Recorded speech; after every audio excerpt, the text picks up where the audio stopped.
and that'll be the last chance. The final feature tournament number 4, is this weekend, and after this weekend, we will know who's going to be competing at PAX. So it's getting down to crunch time for these guys, and everybody's trying to milk out those last GEICO points. We have a couple players today from both sides who have competed in multiples, so they already have GEICO points racked up. It's going to be really competitive today, and I'm looking forward to see what these guys are going to do. So what's online for these players today? We have a $250 prize pool for the top 4 for each of the qualifiers, and World Championship points, like you said, which getting towards the end of the season, we're a little more than 2 weeks to the deadline. These players are really trying to fight for those points. Yep. So I think we're going to see a lot of top-notch play today, a lot of maybe standard decks from some of these players, but also, like I said, just very high-level play of some of those decks like Patron Warrior, Hunter. I mean, we see Roger in this first match bringing his standard lineup. He does prefer that Druid deck over Hunter, and Ply4fn kind of has the top 3 decks of the format, if you were to ask most people. He's got Hunter, Warlock, and what we can only assume is a Patron Warrior. Yeah, and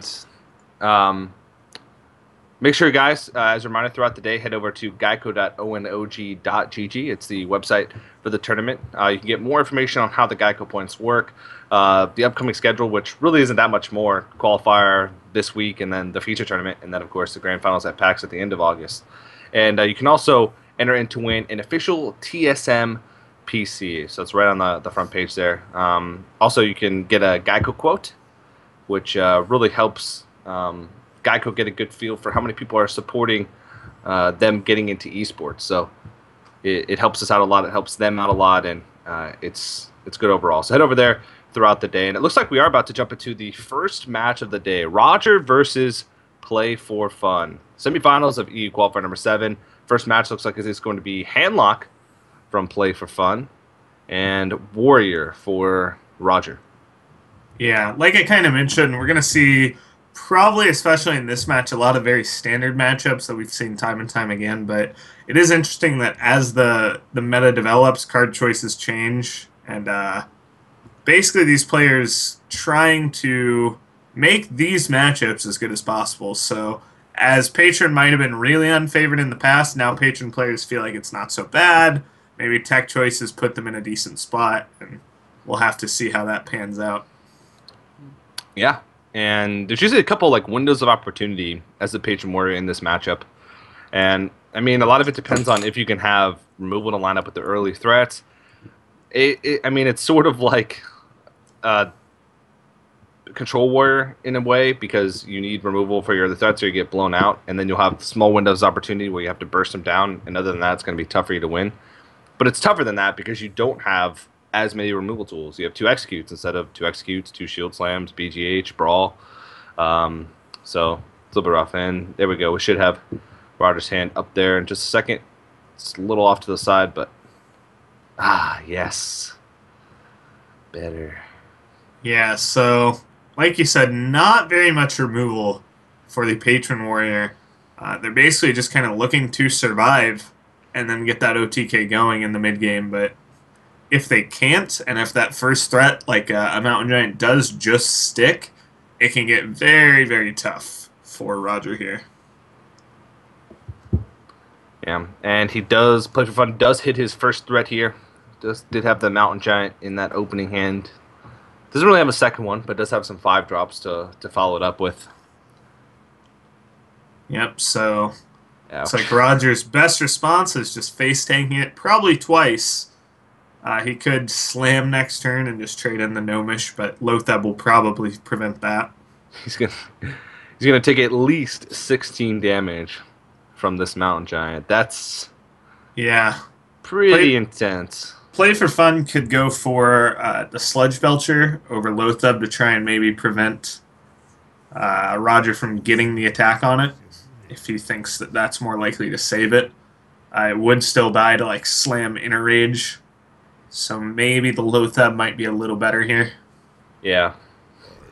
It would force him to use his spells like a little bit inefficiently, like his combo spells. Inner Rage can be a pretty necessary tool to close out the game if you don't have whirlwind effects. A lot of times in handlock, you're trying to like scrap for a victory in the mid game with the OTK, like you mentioned earlier. Yeah, and so now it's like, what do you do? Because no real option to play any of those spells you can go for. Looks like he thinks Frothing Armorsmith probably, but I could just go for Grim Patrons. Looks like he really wants that extra armor, and maybe he's going to tank the Lotheb instead. So, going to take a little less damage now. Of course, that Mountain Giant still will connect next turn, but Ply4fn will be still 6 damage off lethal. Yeah. Actually gives him a BGH target, which is a little bit interesting. Usually you don't find BGH targets a lot of the times against Patron Warrior, because usually by the time the Frothings are coming on the board, they're killing you. So, but he's just forced to use his cards to gain armor here. He's forced to use the Frothing Berserker to have something on the board that Lotheb really made it difficult for him. Yeah, I think we might see like a Shadow Flame here. I suppose he could go with Big Game Hunter, but it doesn't really allow him much else to do. Yeah.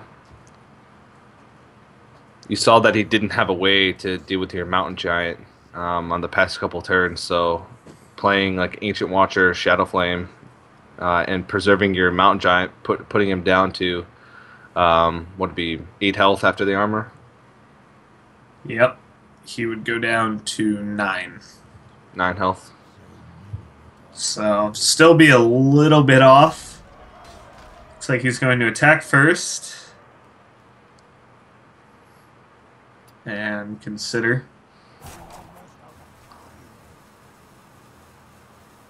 Shadow Flame it is. Could be a small mistake if there were like a Shield Slam in Roger's deck, which isn't too uncommon. We've seen players like Life Coach who like to include 1 copy of Shield Slam for certain matchups. Yeah. I like the shield block introduction. Yeah, definitely really powerful against like aggro decks. Yeah, it gives you a lot of times as a patron, you're usually on the point of stabilization.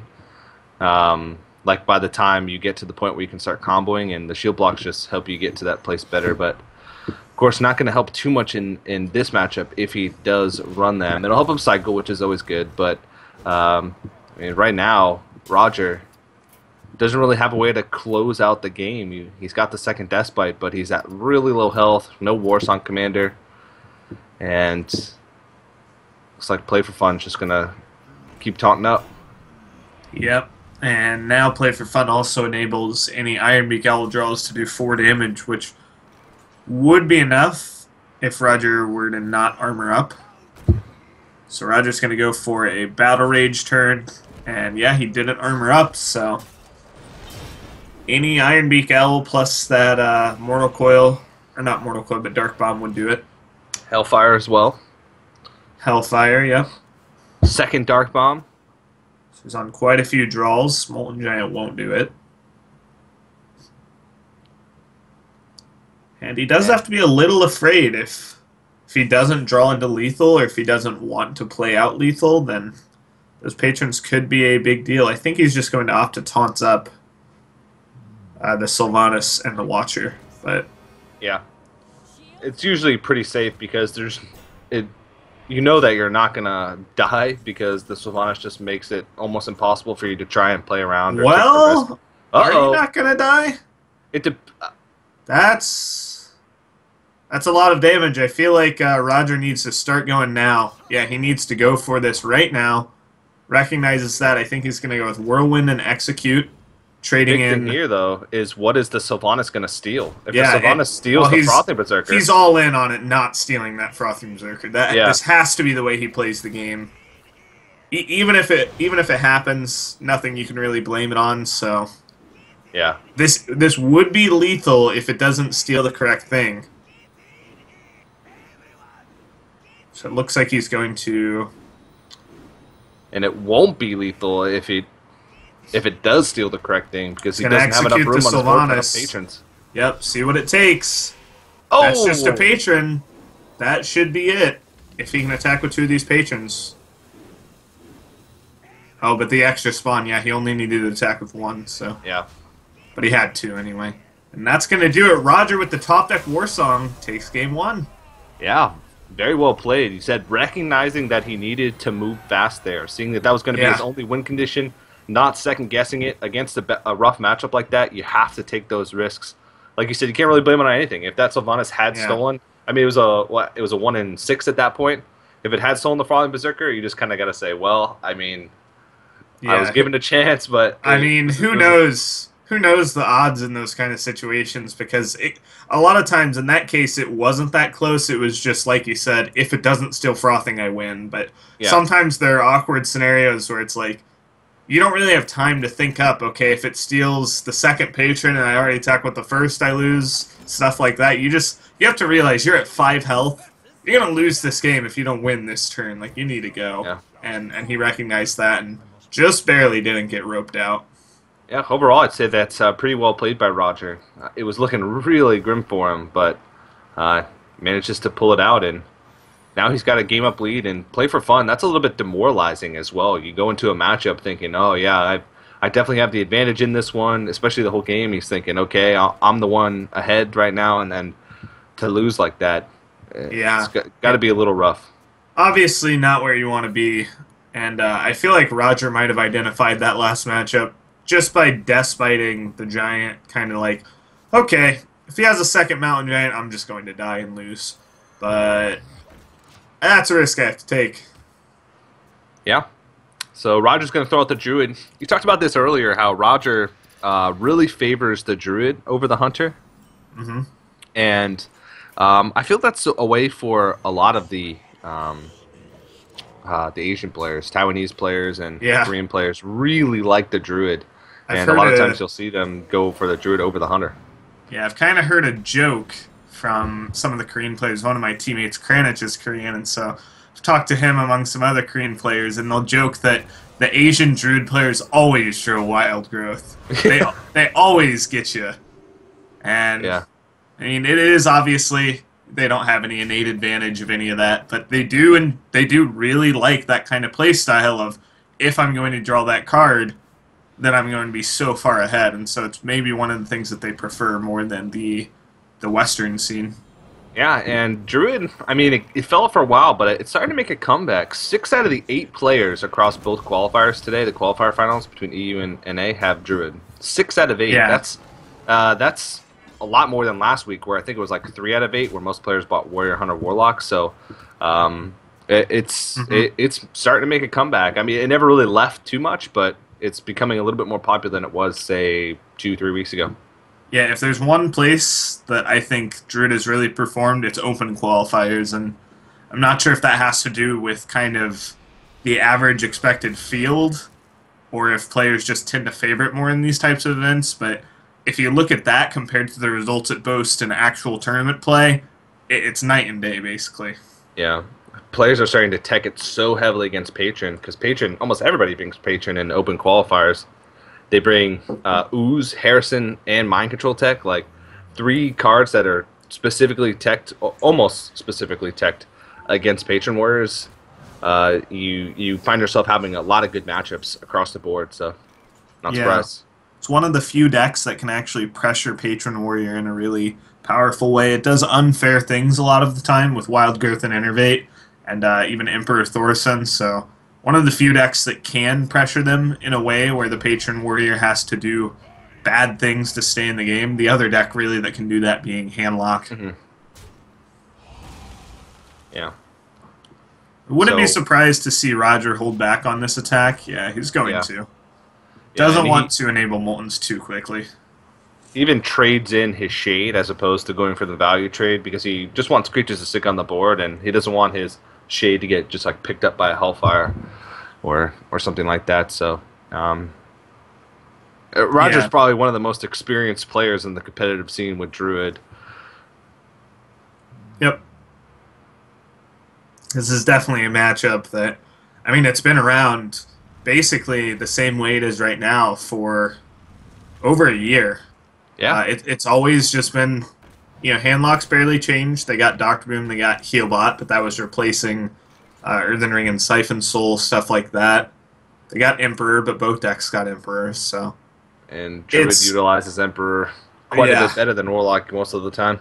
Yeah, it's one of those things that the Warlock mainly just utilizes it because of their hero power. They'll always have a large hand Emperor down, and it just enables some weird plays, but nothing specific. And with Druid, obviously, you can very much pinpoint, oh yeah, combo. Yep. And I feel like Emperor has helped the handlock matchup probably more than any other, just because a lot of times getting combo out a turn early or getting a bigger combo out at the same time as you would have gotten a normal combo out really is effective against handlock, because you said handlock hasn't changed that much. Yeah. So they're looking for the same power spikes, whereas the Druid all of a sudden has stronger power spikes earlier. It really helps in the matchup. I think that was a really strange swipe. Like, I wonder what exactly he was trying to prevent, and I'm also a little surprised he didn't attack into the Ancient Watcher. I guess that would open up to Mortal Coil, but at the same time, you do have to get through these taunts eventually. And I feel like with 2 swipes and a Force of Nature, all playable on the next turn, that's basically 14 damage directed at somewhere, and then you also get the splash damage from swipe. I feel like that might have been enough to push through. I think he might have set himself up for the best possible combo if he draws into Savage Roar, but it looks like it's not going to even matter because Ply4fn is just going to clear the board. Yeah, so I don't think... Yeah, there's no lethal here for Roger quite yet, but he can set up a really menacing board. Looks like he's going to pass up on the opportunity to play Harrison. Maybe he just has lethal already anyway. But if not, I would have liked to see the Harrison come out just to add more to the board. Mm-hmm. You've already seen that Shadow Flame come out last turn from Ply4fn. And if you're kind of paying attention, it did come off the top, so it was a bit of a like... Oh, there's my Shadow Flame, finally. I mean, maybe that's something to consider. Yeah. Well, there's no Owl. Mm-hmm. So the Sylvanas, it does have a couple of walls to get through, but, I mean, there are ways for Roger... There would be ways for Roger to guarantee a steal depending on his hand, and Ply4fn doesn't know that. But, wow, rips the Owl. Yeah, I'm not sure how relevant the Owl is, though. It'll stop the steal, but Roger wasn't set up to get a steal off anyway. I think Roger's mostly just concerned about pushing for lethal, which I think he's a little bit off. Definitely with the Sludge Belcher, he's off. Mm-hmm. Well, if he had the mana to play that Keeper along with both of the spells... He could swipe the 4/4, trade a 2/2 into the 4/2 after the swipe, and then he would have 10 going to a face, and his face would only be at 9, so that would be lethal. But obviously, cannot play all of those cards at once. He had a chance to play Wild Growth last turn. He had the extra mana for it as well. You know, it's kind of sucks to play it on turn 8. And he didn't have the cards, like he didn't have the Keeper of the Grove to see that he would have had lethal next turn, so can't really blame him for that, but interesting to note that he did have the mana available to Wild Growth last turn and opted not to. Yeah, maybe he's just thinking, okay, whenever I draw Savage Roar, this game's over. He is under no pressure, right? Like, Ply4fn is just playing to survive, and that's not going to win the game anytime soon. Yeah, he might need to change his name. Ply4fn. Play to survive. I don't know. That doesn't seem very... This game doesn't seem very fun to me, TJ. Like, just always thinking you're dead. Handlock is one of those decks that is not really fun until you, like, win. In a lot of decks, you're so close to dying just all the time. Yeah. I mean, you're killing yourself the whole game, and then your opponent's also trying to kill you. It's a very stressful deck to play, especially in competitive. Yep, it's definitely a feeling where you're very much dead a lot, and you have to play around that, but sometimes you can't. Sometimes you have to not play around it as well. And then hope they don't have it. Yeah, realizing you can't win if you always play around it. So we're probably going to see a charge here. Taunt. Okay. So again, really defensive stuff out of Roger. I guess thinking again that as soon as I draw Savage Roar, this game's over. I don't know though. It's been a while, and Yeah, he's giving Play for Fun opportunities to draw into more threats like Molten Giant. he does And still have lethal if there were to be no taunt or heal from Play for Fun. But we obviously know Play for Fun is probably going to taunt yeah, or but heal. yeah, still on a draw for lethal here Yep. with the Savage or would be able to push through. Yeah, he'd have 18 through the taunt. But nope. We're getting there at least. Yep. It's going to be a long grind. That's not a Savage Roar. That's not a Savage Roar.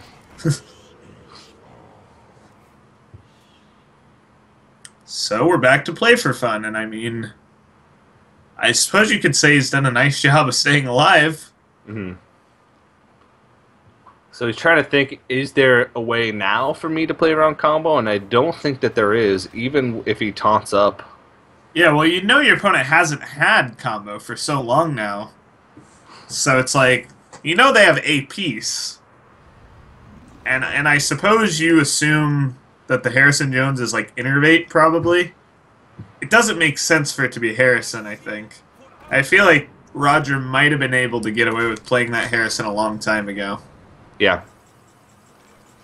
I wonder if this played around in combo. I think it did, right? Yeah, it did. So he wasn't dead to combo. He was still dead to... Nope, No, nope. He would have had to throw his 2 damage from face in. He would have been... If you think about 2 the damage combo off. is 14, and then what's on board would be 12, and Yeah. there's 13 points of taunt, so he'd be Yeah. off. Yeah. Well, combo... his force damage across 4, so combo is 15, but... Oh, okay, but he had to situation. allocate it inefficiently. Yeah. So, Play for Fun, still alive, but this is not a position you want to be in because he's just not pressuring. And Yeah. the last however many turns, this turn he has a pretty strong play. Maybe if Roger bricked into like some really bad stuff, it'd be Yeah. doable, but Roger picked up second Ancient Lore. He's got another Druid of the Claw. Yeah. So here comes out what is possibly the last taunt giver from Play for Yeah. Fun. So now he's sort of I all in. believe it definitely is, yeah. Yeah. He does have anti-kill bot, so he can heal himself back up, and he's used both Molten Giants, so he doesn't have to worry about like keeping himself at a... Oh, and there it is. Those are so low in his deck. How many cards does he have left? Well, however many he has left, It doesn't matter. I don't see any way Play for Fun plays around this. The double combo. He got the Force of Nature reduced twice as Emperor stuck on the board for 2 turns, so... Yeah, if one Savage Roar was enough, then 2 definitely is, so... Yeah. 22 damage from hand. Yep.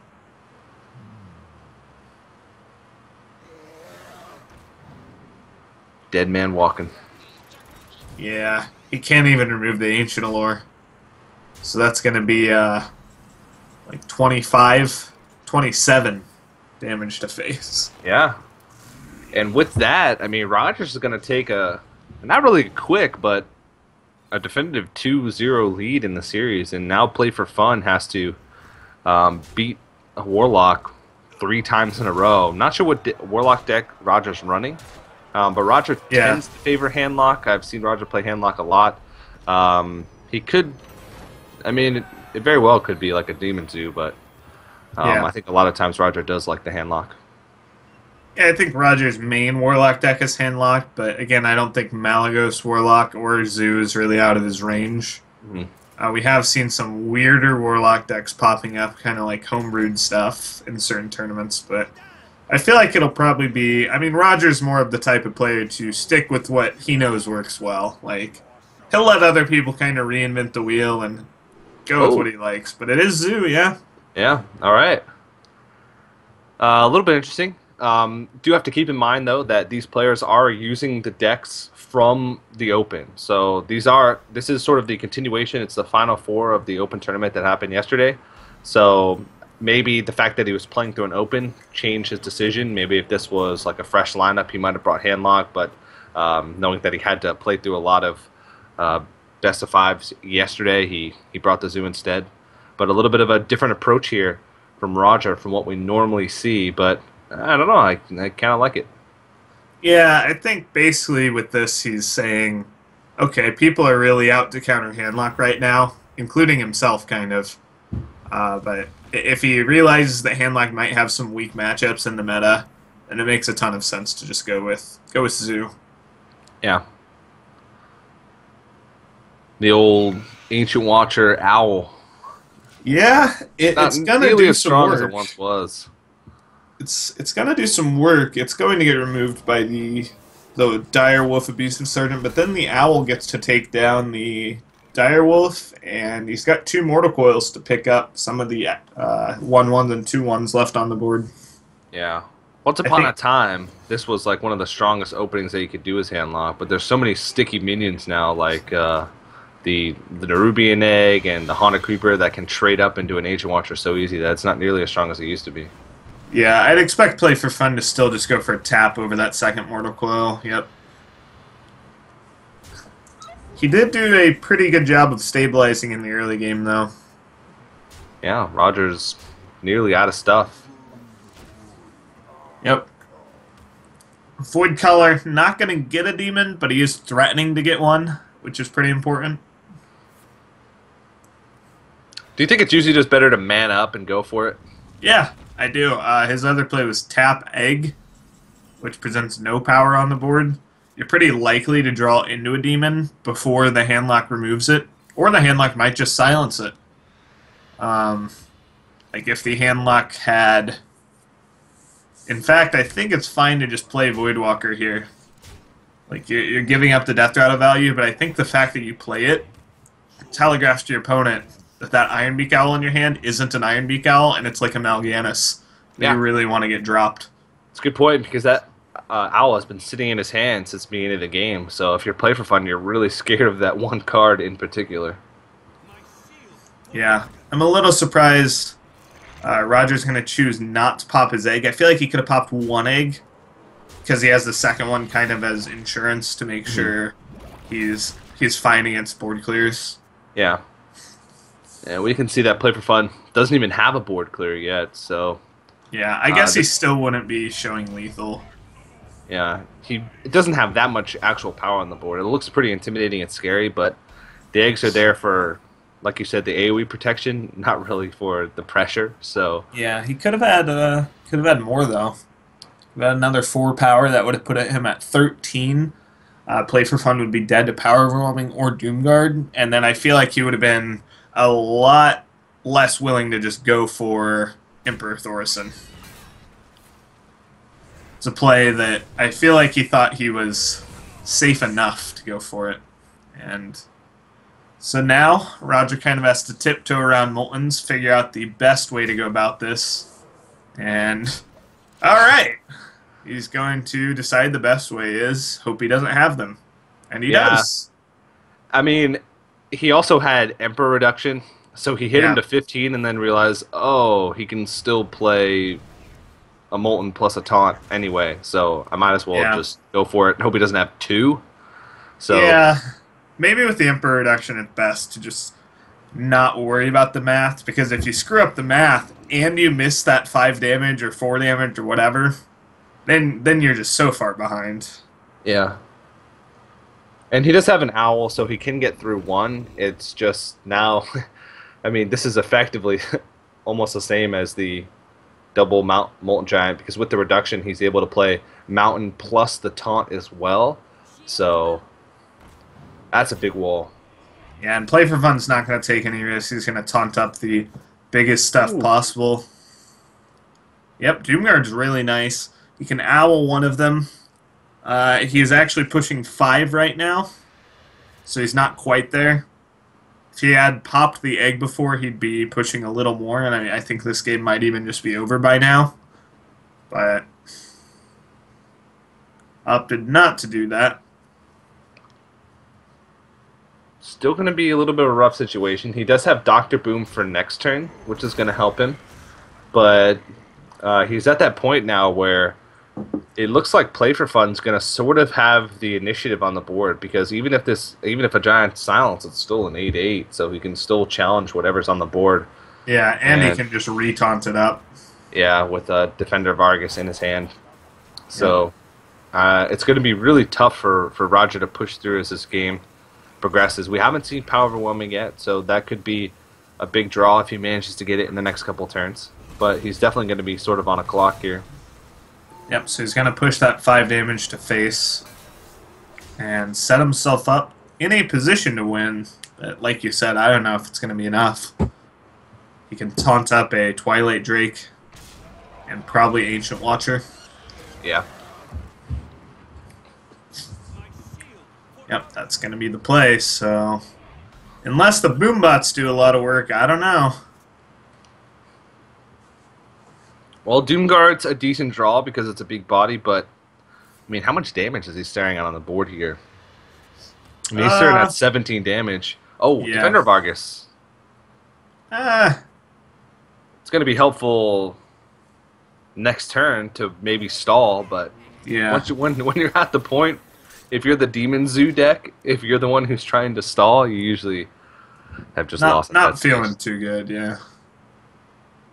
So I guess it's going to be BGH Lotheb. Try to lock him out of the game here. Push face as hard as possible for the most part, and hope Roger doesn't have anything crazy. Boombots always give that possibility. Yeah, just how the taunts are set up, though, the Boombots are really just don't do the Emperor cost reductions. Yeah, he was just really scared of the AoE. He wanted to just punish Play for Fun. Play for Fun didn't even draw in the AoE, which is the funny thing. But he's going to throw out the Patron Warrior here. Yeah, it's definitely one of those matchups where you can't respect everything. Roger chose to respect the board clears over the Molten Giants, and just so happened it went the other way. Yeah. So Patron versus Demon Zoo. Yep, another pretty standard matchup that isn't too uncommon to see. Roger really going to want to draw into Void Caller with the hand he has. That's one of the main ways you can actually beat the Demon Zoo. Or beat the Patron Warriors just by presenting very large threats, almost in a handlock-esque way of presenting giant threats that they need execute to deal with, and if they don't have it, you win. Yeah, and right now, Play for Fun's hand is not the greatest. He doesn't have too much cycle here, like no Acolyte of Pain. He doesn't have weapons, which is the big thing. Similar to Control Warrior in another way is that a way that you lose the game is if you just don't have weapons to deal with the early threats. But this is just super awkward for Roger because he doesn't have a way to get past this unstable ghoul without throwing in his Knife Juggler, which is something that you really don't want to give up, but I don't think he has much of a choice. He can try and go for a tap and pick up an Abusive Sergeant, but it's sort of a long shot at this point. I mean, I guess he can still, if he does that, coin out Haunted Creeper at the very worst. So he's going for 25% chance, and if you miss the first juggle, you just don't go for the second. Unfortunately, it went in the worst way possible, where he got the first juggle, and then he missed the second, so everything's going to take an extra damage. Yeah. Yeah, now this is a super weak board. Well, and it's also a really powerful hand from Play for Fun. The weapons are definitely one way you can secure the game, but the other way is that Warsong Patron combo, and especially with the Emperor, if you have enough time to get that off. And one thing Roger, it looks like, is trying to do here is make it so he won't have time to get that off. He wants to pressure as hard as possible. Coining out a Doomguard, just getting rid of his hand, realizing, I can't wait for that kind of stuff. Like, if you wait until around turn 8, the Patron Warrior has too much time to secure the game. Mm-hmm. So Play for Fun going to dig for an execute. Gets a slam. He can use that to dig once more. But I guess he probably wants to just go with Fiery War Axe and take another 5. It's a little much, but he realizes that second he can stabilize later in the game. Second Doomguard here for Roger would probably be the best draw. PO. Maybe good for later, but awful right now. I'd like to see him still go face. Okay, he's going to trade. Opened himself up to Whirlwind, but he was opened up anyway. He's just going to lack the 3 extra damage on face. Hmm. So now is the big question of if Play4fn thinks he has time to Emperor. He's facing down 9 damage, and with the PO, that'd be 13. So again, this kind of just shows how Roger's plan prevents Play4fn from running away with the game with this turn 6 Emperor into combo. Yeah. If he doesn't pick up execute here, ooh, that's not a good draw at all because he already had a patron in hand, basically makes it useless. He can deal with this, but he still ends up having to take the 5 damage. Good thing is, he does clear the board, but he's starting to get pretty low. Yeah, Roger will need to pick up a lot from here on out, though. An owl, ouch. Wow. Really not what he wanted there. Now, Play4fn, maybe. Okay, he's going to go with War Song. So he's going to get to clear off this board and put out a threat that needs an implosion to be dealt with. Yeah. I mean, chances are, last turn you saw him play Owl and Abusive Sergeant onto an empty board practically. So you know he doesn't have anything, and he's just desperate to try and keep something on the board. So you can play Warsong Commander. Next turn you can just play Grim Patron. Yeah, now it's really rough for Roger. There's basically not much of a way that he can come back in this game. Play4fn is going to continually wipe this board. He has a Warsong Commander out even. Could throw out double armors. Oh my gosh. It's going to gain 4 armor, buff that frothing up to 10, gain another 2 armor from his hero power, and I mean, that's just got to lock Roger out of this game now. Yeah, for sure. And just a clunky hand from the beginning, and I guess so Play4fn did as well, but patrons usually can deal with clunky hands because so much of their deck can turn into cycle. Yep. Saw those Battle Rages drawing for 2 both times. Just a very powerful card. Usually at worst case it's a 2-mana Arcane Intellect, so... Yeah. I'm just going to try to stay alive, but of course patrons win that dream. Yep. I think it's actually just, yeah, it's just lethal going face. Yep. With Grim Patron plus the Death Spite. Yeah, even if it wasn't, he could gain 8 armor. Maybe even more if he wanted to.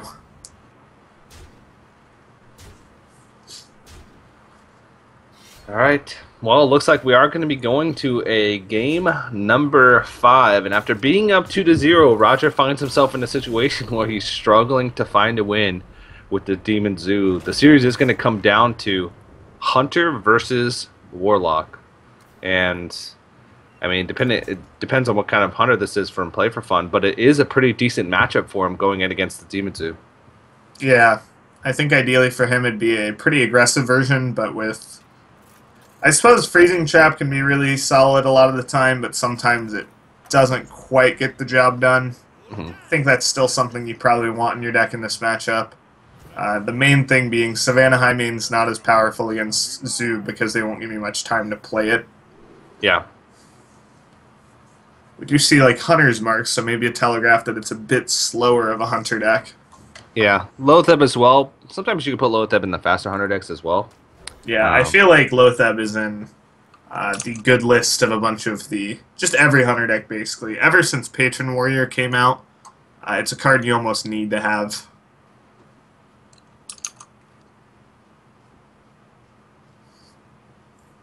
Oh, Roger holds on to the Owl. Yeah, it ends up with a very awkward hand. Defender of Argus can be nice in the mid-game to taunt up things like that Imp Gang boss. Make trades really awkward for the Hunter player. Put up taunts so you don't die. Looks like Play4fn is going with a very aggressive line, though, kind of sniffing out nothing good from Roger's side. This will give Roger an Owl target at the least. Yeah. Owl matches up pretty well against most early drops. I mean, pretty much every 2-drop from Hunters, so it's always great to keep trades with Mad Scientist, trades with Knife Juggler, trades with Hunter Creeper. Like, those are the sweet spots, and those cards can sort of run away with the game, especially in tandem with each other. So it's always good to have that owl to trade in with. Yep. And Play for Fun's just going to keep curving out. Does draw Huffer. So he has the option to kill off this Imp Gang boss, but he would miss out on 7 damage doing that. It is a Hunter deck where it looks to be that he probably doesn't run any chargers, so he's not as guaranteed to finish the game if he goes all in. So it's definitely a concern of his that if he goes all in, he won't have enough damage to finish out the game. And I think that's what's causing him to trade here. And if he traded with Dad, then he should trade in with this as well. He definitely needs to trade into the 1/1 now. Yeah. But, I mean, this is going to probably get answered by, like, Implosion. And now Roger has the temptation. Well, if you go for Juggler Flame Imp and you hit the 50-50, then you get such a powerful turn next turn with Implosion with the Juggles. But if you don't hit it, then pretty much all you're doing is playing a Flame Imp that turn because the Knife Juggler is just going to get eaten up. He does roll a 2, which is pretty abysmal, but yeah.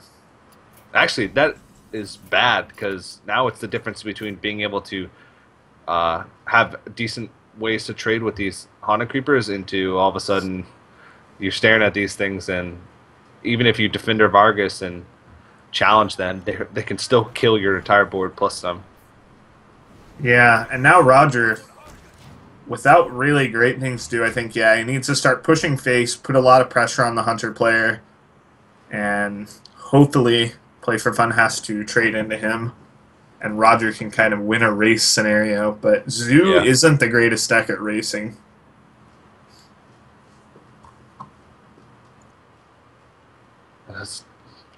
Between Animal Companion and Eaglehorn Bow here, Eaglehorn Bow gives him a guaranteed way to deal with these things. Animal Companion, if he rolls a Leok, he can somewhat deal with it. If he rolls a Huffer, it's really bad. And if he rolls a Misha, it's okay. So the proactive approach seems to be the better choice here, though, with the Eaglehorn Bow, because he could get punished really heavily for using Animal Companion. Yeah, and he's super far ahead on the board now. Doomguard's really nice for Roger. I guess he's going to hold back on that one more turn. And it'll probably pay off, as next turn he can drop Abusive Sergeant, Powerwhelming on the Egg, and Doomguard face. Yeah, so and only discard whatever draw comes out, which with such a powerful turn, it doesn't really matter what he discards. Little curious, Roger, I guess he's playing around Houndmaster here, so it makes sense. The Owl, Double Owl, one off the top. Leok the Dream. Oh, it's Huffer. Oh, never Leok. But I think the Owl's the really big story here. You got the Web Spinner one and the one off the top. Really needed one of those to get rid of this Egg, which is going to be so powerful next turn. Yeah, you can still use it to trade up, but it's a big deal from being able to just trade up into like a Huffer or trade up into a Huffer and then turn into a 4/4. That's... Yeah, Huffer was actually like the worst one here based on the play line Play for Fun has been going for. Leok would have been great. Misha would have been pretty good. Huffer just ends up being a Fist of Jaraxxus to the face. Fist of Jaraxxus. That is now the new benchmark to the face. Damage. Is that the benchmark? Yes. Okay. I like it. So I think we're going to see a big push face. Yeah. He's not too sad about discarding. Well, do me trade? Yes. Well, he could have done a lot of damage, but it would leave behind that Huffer. This is rough because he really wants to use that power overwhelming, and he just doesn't want to take the damage, the 3 damage from the Flame Imp either. Yeah. But he wants to trade also. It's so awkward. He might just end up discarding both.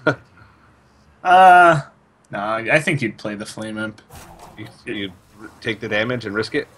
Yeah, you're ahead on life. Yeah. You're not in a bad situation, I think.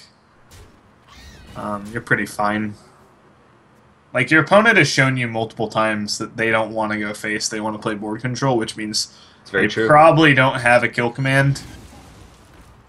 And so now, I'd like to see Roger play whatever comes off the top and go all face. Oh, I don't know about life tapping. That makes him dead to a top deck kill command. I guess he was looking for PO or another Doomguard to maybe just end the game instantly. But I feel like he could have gotten away with just playing out the creeper and going face. Maybe, yeah. This definitely opens him up to that kill command. It looks like he can't trade. Can he No trade? way. If he doesn't trade, he's dead to kill command. He's even dead to. No, he's not dead. Quite dead to quick shot. You go face. But he'd be dead to unleash. He'd be dead to kill command. Oh, he's dead to unleash too. Oh no. Then he just shouldn't have played it. He shouldn't have tapped. I don't know. He got a little. His eyes got big for that 2-outer. Yeah, and now he's doing it. Oh, He's trading. no! No! Realistically, won't work out terribly for him because Play for Fun's hand isn't that great. Yeah, But he doesn't set up lethal. and there's the kill command. So good thing he traded. He would have been punished pretty heavily. Yeah, but I feel like that goes back to him misplaying and not like he was correcting a misplay with another misplay. Yeah. So Like- if he hadn't tapped last turn, he would have been at 14, which would have Yeah, been and he out would of have been range out of of kill range. command hero power. And the main thing is, sometimes you have to think, okay, even if you play around kill command, what if he kill commands my board? Do I still lose? And in this case, no, because the 6 and the 5 damage line up so poorly to kill off your Doomguard that he just wouldn't be able to do anything and you'd win. Yeah. So had he identified that Play for Fun at most probably just had one kill command, because of the way he's played this game, playing very low burn, not going face, trading all the time, then I think he could have made an accurate read and played around kill command and only kill command, which could have been in Play for Fun's last 2 draws. Yeah. Well, it's going to get pretty grindy as we get here to the last couple turns here in game number 5. Oh, but that's a big draw. Now, yeah, you can tap now. What did he pick up? I didn't even see it. He Haunted picked it up so Creeper. quick. Wow. A little bit awkward positioning with the Direwolf Alpha here. It's over on the side by itself, but I guess it doesn't really matter. Yeah, it gets weird when you combine those 2 cards. So he gets a silence 1, but he still has to trade into the other, and it's still not enough even with kill command. In fact, does he have to kill command a minion? He does. He would be dead if he did not kill command the Direwolf. Well, he can kill command any minion, but obviously the Direwolf represents the most power. Yeah. So 5 power on the board for Roger. Draws a Void Caller. I think he can tap again, as crazy as that sounds. He taps. He's dead to unleash again. Needs to be careful about Unleash, yeah. Okay, so he's going to trade in. That's...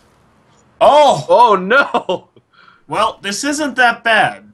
Are you sure? Yes, I'm sure, because it kills off your opponent's... Oh, wait, it might be lethal. Yeah, because this isn't that bad at all. Oh, yeah.